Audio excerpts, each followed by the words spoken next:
Hi.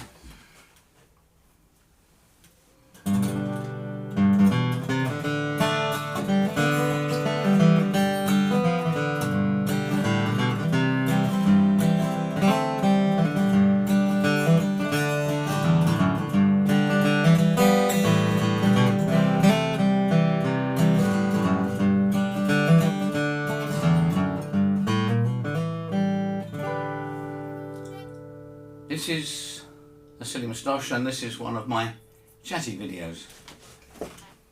I just thought it might be useful to some people to talk to them a little bit about my love of 12 fret guitars, slotted headstocks and all that. First of all, I should say this was my first ever one. This is a 1998 Collings DS2H, which I bought in '99. I was happy playing my D35 guitar for many years, 1 in 11/16 and all that, and doing what I could on it, which was pretty basic bluegrass rhythm stuff. And then I found myself in a trio doing quite well, and I decided that I wanted a matched pair of guitars. A 6-string and a 12-string, and what I came up with was a Martin J40 and a Martin J1240. And as soon as I got them, I realised there was a problem. The J40 had the 1 in 11/16 neck, of course, but it also had a very shallow neck profile. I was doing a solo gig, a little opening spot for a gentleman called Isaac Guillory, an extremely good guitarist, a wonderful singer and songwriter, and a generally really nice bloke. And I was talking to him about my new guitar and how I was having trouble because I was fluffing notes when I was chording, and I couldn't do the hammer-offs and pull-offs and hammer-ons that I used to be able to. And he handed me his guitar, which was a Martin D35S, which was a model. I bought out an 18, a 28 and a 35, 12 fret, 1 7/8 neck, which was the original width of Dreadnoughts, and a slotted headstock. And instantly all my troubles had gone. So I commenced to search for a Martin D whatever S and none were to be had at all in the UK at that time. We were talking about 97, 98, something like that. And so I was wondering about the guitar shops of the West End and London in general, and nothing was to be seen. And I went into a place called the Acoustic Centre, which was in Wapping, which is East London, and I met a chap called Seamus Brady, the salesman there, and he asked me what I was looking for. He didn't have anything at the time.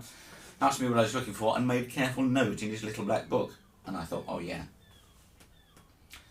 that won't make any difference to my search. But I don't know, a few weeks later he rang me up and he said, are you still looking for that kind of guitar? And I said yes. So he said, well, come up on Saturday morning early as possible and bring everything you're prepared to part with, guitar wise. Which is exactly what I did, and he welcomed me, and my wife gave us a cup of coffee and showed me into a small practice room where he had set up a Martin D28 VS, a Santa Cruz D12, a Bourgeois DS260, and a Collings DS2H. And with the help of a London guitarist who I knew of, professional guitarist who just happened to be browsing at the time, we sat there for ages comparing these guitars. And Seamus came in at one point and said, you want more coffee and how are you doing? And I remarked that getting an idea now, but it'd be really nice if they all had the same strings on. So he changed the strings to my preferred strings, the Dario EJ17s, all of them, straight away, no fuss, extremely quickly, and we started again. Well, by lunchtime, it was, the finalist had been worked out, and this was the one that I came home with, obviously, the Collings. Evenly balanced across the strings. The bass was as loud as the treble, was as loud as the bass, was as loud as the middle, and the deal was done.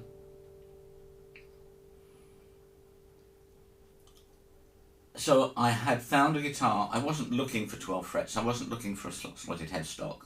The fact that they all had that was neither here nor there. It was just that one aspect of that earlier Dreadnought design was a wider nut width and a wider string spacing. 1 13/16, 2 3/8 on this. I no longer have a 12 fret Martin's 6 string, so I can't tell you what those measurements would be on a 111 or the new D1 or the authentic. But the whole point about it is that the original Dreadnought, which of course was made for Ditsons as a combined Spanish style and Hawaiian style with an alternate nut arrangement, but they were just bigger versions of this. Guitar were getting bigger, but this is a Collins version of a Martin 000 28, and this had been the largest guitar you could get, largest flat top guitar you could get for quite a long time, from about 1902 I think up until they started changing them all to 14 frets. Why did they change them to 14 frets? Perry Bechtel's name always comes up in this, but generally it was the change in music. Jazz bands and dance bands had had a tenor banjo in the rhythm section, but the music was changing, getting more subtle, and so the band leaders didn't want to hear the banjo plunking, they wanted to hear a guitar playing rhythm. Now, the Gibson L5 got the gig, but lots of people were they wanted a louder guitar that could play rhythm, but the players wanted a thin neck like their banjo and a longer neck, 14 fret, and that was Perry Bechtel's request.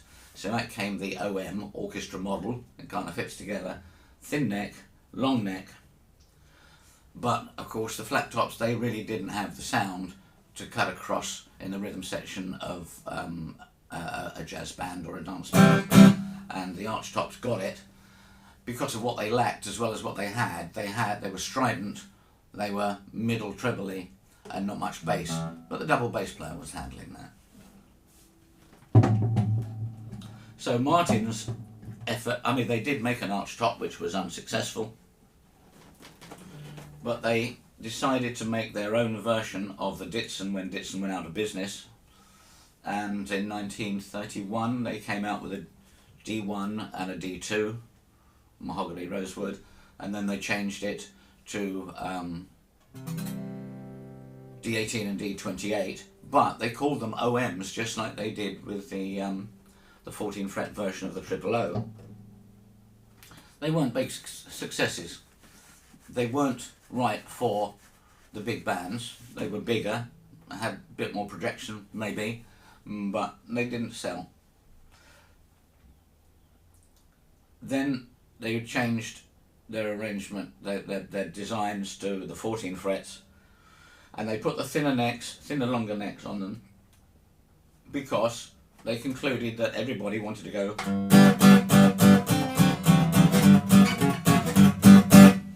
and not do much intricate fingerstyle. For that you still had the 12 fret versions. But the original Dreadnought and the original 000 for that matter, sorry, I got hiccups, gave that little extra spacing, which was if you like, a legacy from the classical guitar, which was commonly 2 inches nut width and 12 frets, of course. To me, this is the ideal, for me. Now, I don't have large hands, I don't have long fingers, but I do have very flat, fat fingertips. So I need that string spacing. This is a 1 13/16, not a 1 7/8. I've had 1 7/8 guitars. But when I started playing this, I started realising other advantages in the ergonomics, the design.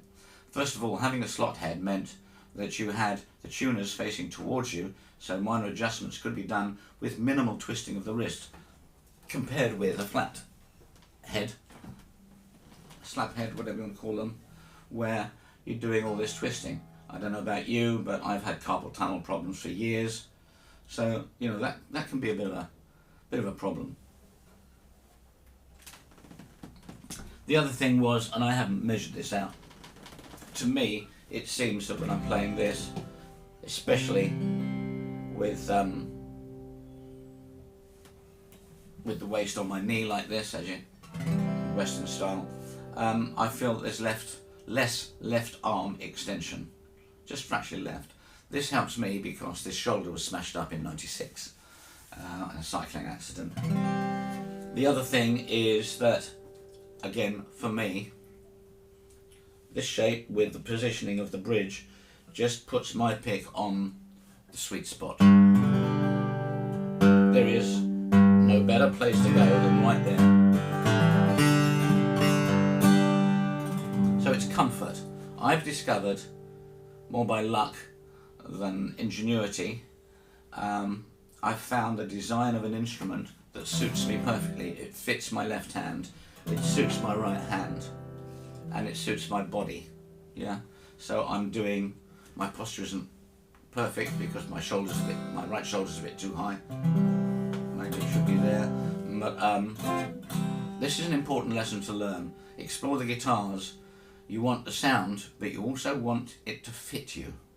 This is quite important. I know 2 lovely lady singers who have gone out and bought super jumbos, and I just don't know why, it just doesn't fit them. But, you know, it's just something to think about.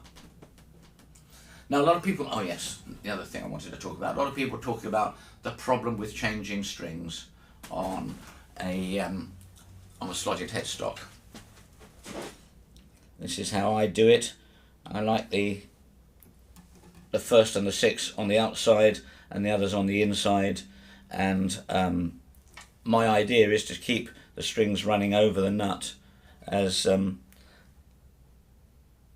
to 90 degrees to the nut as much as possible. I don't know whether that helps, it just seems logical. Are they more difficult to change strings than on a slab head? No, they're not. But if you're used to changing strings on a slab head and not used to changing on a slot head, there is a period of adaptation to make that song. Of course, I'm showing you a guitar with wide slots there, which makes it a lot easier. And not all configurations of slot heads are like that. Here is my my National with really thin, old-fashioned type slot heads, which is a bit challenging, I grant you. And of course then you can get onto things like this. This is my newly acquired 60s Harmony 12 string. So you've got twice as many strings to change, yeah. And it needs a bit of discipline, that's all, and technique. Think about what you're doing and approach it method. I have on YouTube my method of restringing. Please have a look at it. I'll try and put a link to that in the spiel underneath this. Another thing that people say about guitars that have wider necks is that they can't get their hands around it. Again, it's just a matter of adaptation. This is a 2-inch nut. Small hands, 2-inch nut.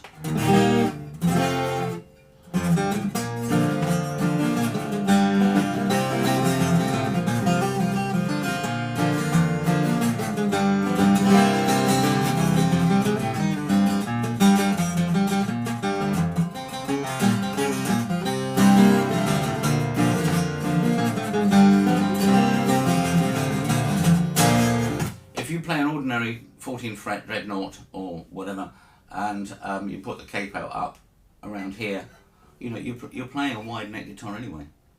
So think about that a little bit harder. But the important thing is find the instrument design that fits you as well as the sound that fits you. And that's just about all you need to hear from me now. I hope you enjoyed that. This is the night, or this is the day after the winter solstice, so there's not an awful lot of daylight coming through here. But if you want to ask any questions, please ask them on this YouTube thing or on any of the forums. I'm only too pleased to help people with that journey of finding the guitar that suits us best. So thanks for watching if you have been, and happy picking. Bye.